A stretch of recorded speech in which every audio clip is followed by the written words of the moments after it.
Halo teman-teman, kita hari ini akan mempelajari tentang interaksi antar makhluk hidup. Hayo, siapa yang masih ingat dengan materi ekosistem minggu lalu? Dan untuk hari ini kita akan mempelajari tentang rantai makanan. Apa sih rantai makanan? Rantai makanan adalah perjalanan memakan dan dimakan dengan urutan tertentu antar makhluk hidup, seperti yang ada di gambar. Dalam rantai makanan ada produsen dan ada konsumen. Nah, produsennya itu makhluk hidup yang membuat makanan sendiri.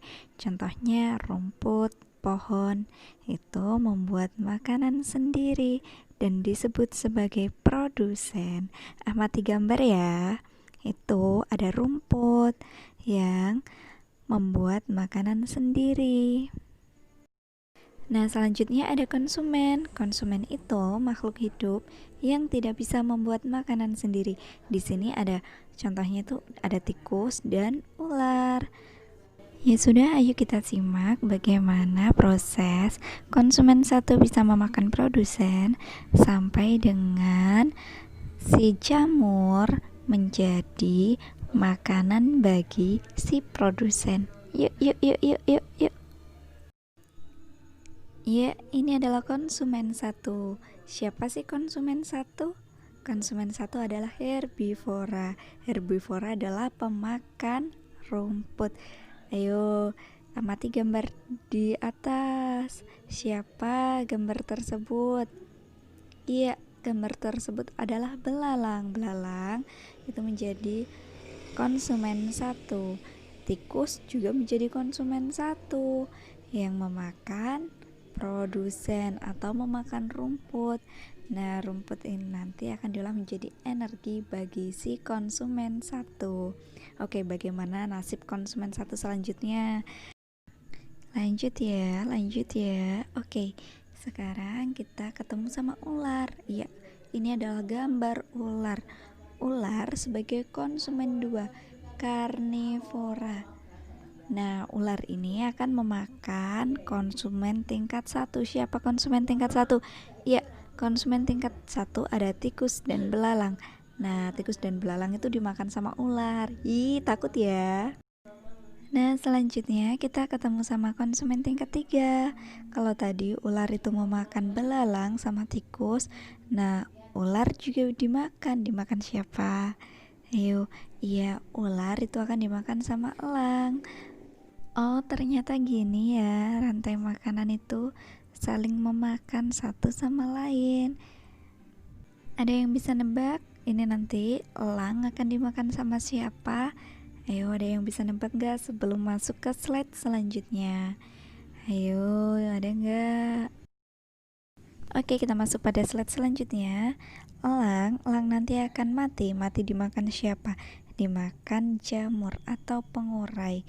Nah, elang yang mati akan diurai oleh mikroba jamur. Hasil penguraian akan menjadi sumber makanan bagi rumput. Nah, rantai makanan kalau digambarkan secara piramid ada seperti ini.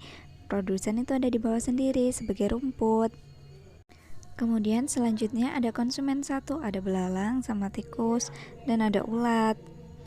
Kemudian di tingkat kedua itu ada konsumen tingkat dua, ada ayam, katak, dan teman-temannya. Kemudian selanjutnya itu ada tingkat tiga atau puncak, itu ada elang, ada ular yang nanti akan dimakan lagi oleh jamur setelah mati. Amati gambar dengan seksama ya, mulai dari produsen sampai pada konsumen tingkat 3. Siapa menjadi konsumen 1, siapa menjadi konsumen 2, dan siapa yang menjadi konsumen 3. Oke, kita lanjut ya. Kalau ini rantai makanan, kalau digambarkan secara bulat. Nah, ini ada produsen, ada belalang, ada katak, ada ular, ada elang, dan ada jamur. Ini masih sama dengan yang tadi yang berbentuk piramid.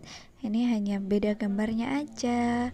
Sebenarnya semuanya itu sama, ada produsen satu, ada produsen, konsumen, dan sampai konsumen tingkat puncak atau tingkat 3. Yang masih bingung sama rantai makanan, nanti kita diskusikan dalam Zoom ya. Kita ketemu di Zoom. Nah, kita lanjut ya, simbiosis. Apa nih simbiosis? Coba kalian amati lingkungan di sekitarmu dengan seksama. Pada beberapa makhluk hidup terdapat hubungan yang bersifat khusus. Hubungan khusus antar makhluk hidup itulah yang disebut simbiosis. Nah, kita amati lagi yuk. Selanjutnya, simbiosis itu kayak apa sih? Oh iya, simbiosis itu ada 3 ya. Ada simbiosis parasitisme, ada komensialisme, dan ada mutualisme. Oke, kita simak berikutnya. Yang pertama ada simbiosis parasitisme. Apa itu simbiosis parasitisme? Simbiosis parasitisme itu salah satu dari makhluknya mengalami kerugian. Contohnya, kalau kita digigit nyamuk, ini kayak gambar yang paling bawah, ini adalah nyamuk menggigit manusia. Nyamuk itu diuntungkan, tapi manusianya dirugikan. Itulah simbiosis parasitisme. Oke, gambar yang kedua ini ada tanaman benalu bersama pohon inang. Nah, pohon inang ini kekurangan nutrisi karena ini ada pohon benalunya yang mencuri nutrisinya si pohon inang. Selanjutnya ada juga ini cacing pita. Cacing pita ini biasanya di dalam perutnya si sapi. Jadi ini mencuri nutrisinya si sapi. Yang untung cuma cacing pitanya, sapinya rugi, sama dengan nyamuk dan pohon benalu tadi. Oke, selanjutnya di sini ada simbiosis komensialisme. Nah, simbiosis komensialisme ini salah satu untung dan yang lain tidak dirugikan. Apa contohnya coba? Oke, kita mulai dari gambar pertama. Gambar pertama itu ada pohon anggrek dan pohon mangga.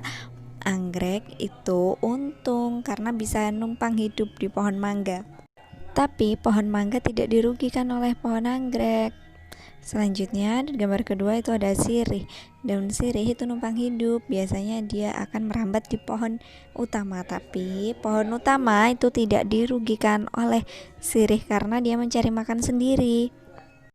Nah, selanjutnya ada simbiosis mutualisme. Simbiosis mutualisme ini kedua makhluk hidup itu sama-sama diuntungkan. Nah, contohnya nih ada bunga sama kupu-kupu. Tahu nggak kenapa kupu-kupu dan bunga sama-sama diuntungkan? Karena kupu-kupu mendapatkan madu dari nektarnya, kemudian si bunga juga dibantu untuk penyerbukannya sama kupu-kupu. Nah, selanjutnya ada burung jalak sama kerbau. Kerbau yang berkutu ini diambil sama burung jalak kutunya. Jadi si burung jalak ini kenyang dan si kerbau tidak kutuan lagi. Ini sama-sama menguntungkan, bukan? Nah, itu tadi materi dari interaksi antar makhluk hidup, mulai dari rantai makanan sampai dengan simbiosis. Next, kita akan ada tugas ya. Kita lanjut di Zoom ya, pertemuan di Zoom nanti. Miss Nadia aja pamit undur diri. Wassalamualaikum warahmatullahi wabarakatuh.